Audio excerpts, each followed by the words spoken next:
6 things to consider for pre-construction condos. The 6 things are phases, availability and access, costs, timelines, 10-day cooling period, and occupancy versus closing. Let's get started. 1. Phases. Pre-construction sales are launched in phases. Simply put, phase 1 is the first launch of sales. Depending on the project, it can be the sale of one or a few of the many towers planned to be built, or a set amount of units in one of the towers. Whatever is being sold in phase 1 is most often the lowest priced units, so a lot of savvy investors purchase pre-construction condos during phase 1. However, it does not mean that phase 2 and phase 3 do not come with incentives, but more often than not, phase 1 is where the most incentives are offered. It's also important to note that each phase can have its own platinum launch period, VIP launch period, and a period where the sales are open to the public.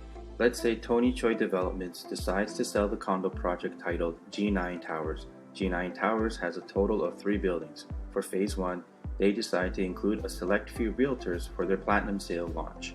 Prices start at $500,000 and incentives include a free parking space and locker, and capped levies and development charges. The platinum sales period is a hit, and all of the available units are sold out within a matter of days. About 6 months later, phase 2 begins, which is for the second tower.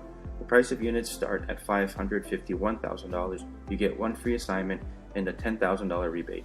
This time there is no platinum phase launch. Instead, a VIP launch occurs where a large amount of realtors are able to introduce this project to their clients.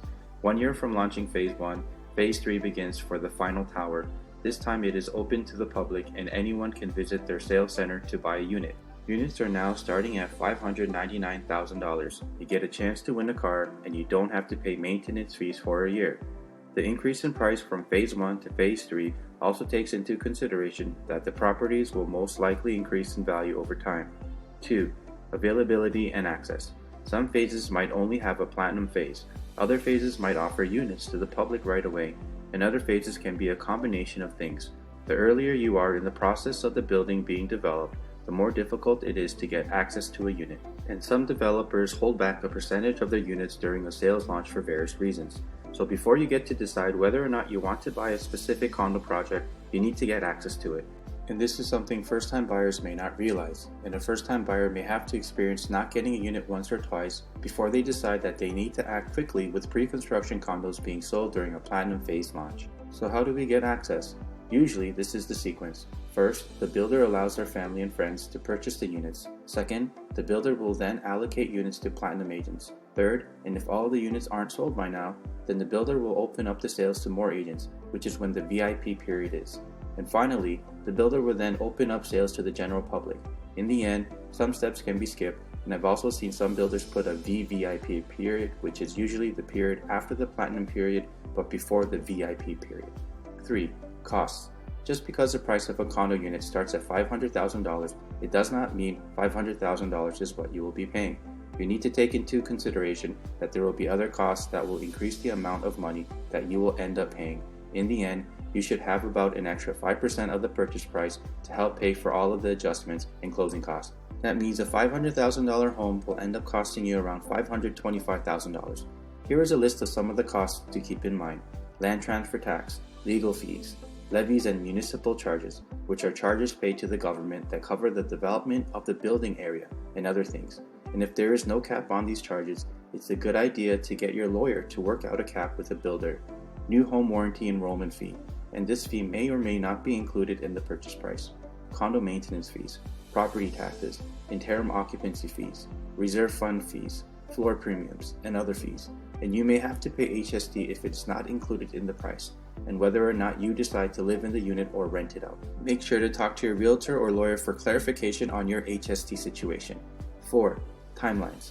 It's a good idea to see how long everything will take you. The earlier you are in the condo sales project, the longer the wait. There will be scheduled dates for various meetings with the builder, your lawyer, and when your payments are due. It is possible that you will meet with your lawyer 3 different times, once right after signing, once for occupancy, and once for final closing. And you may have 4 meetings with the developer, 1 for initial signings, 1 for choosing finishes, 1 for occupancy, and 1 for final closing. I have 2 videos that explain 2 important timelines, the payment timeline and the general timeline for buying a pre-construction condo unit. Make sure to watch both. 5. 10-day cooling period. Section 73 of the Ontario Condominium Act pretty much states that you have 10 days to change your mind about your pre-construction condo unit purchase and get back all of your money. Use these 10 days to get your lawyer to review the contract and to think over your decision. 6. Occupancy versus closing. Occupancy is when you occupy your condo unit, and closing is when you officially become the owner of the condo unit. During occupancy, the unit is not yours and you will be required to pay an interim rent.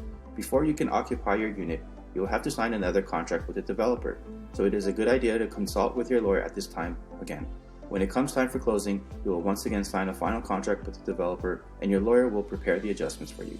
At this time, you will pay for the remaining amount of the purchase price and your closing costs. Make sure to check out my other videos so that you can become more knowledgeable, which will help you make an informed decision when you decide to purchase a pre-construction condo unit. Also, if you haven't taken my free course titled Buying Pre-Construction Condos, it is a great idea to do so. The video goes in depth with the whole process, so make sure to check it out.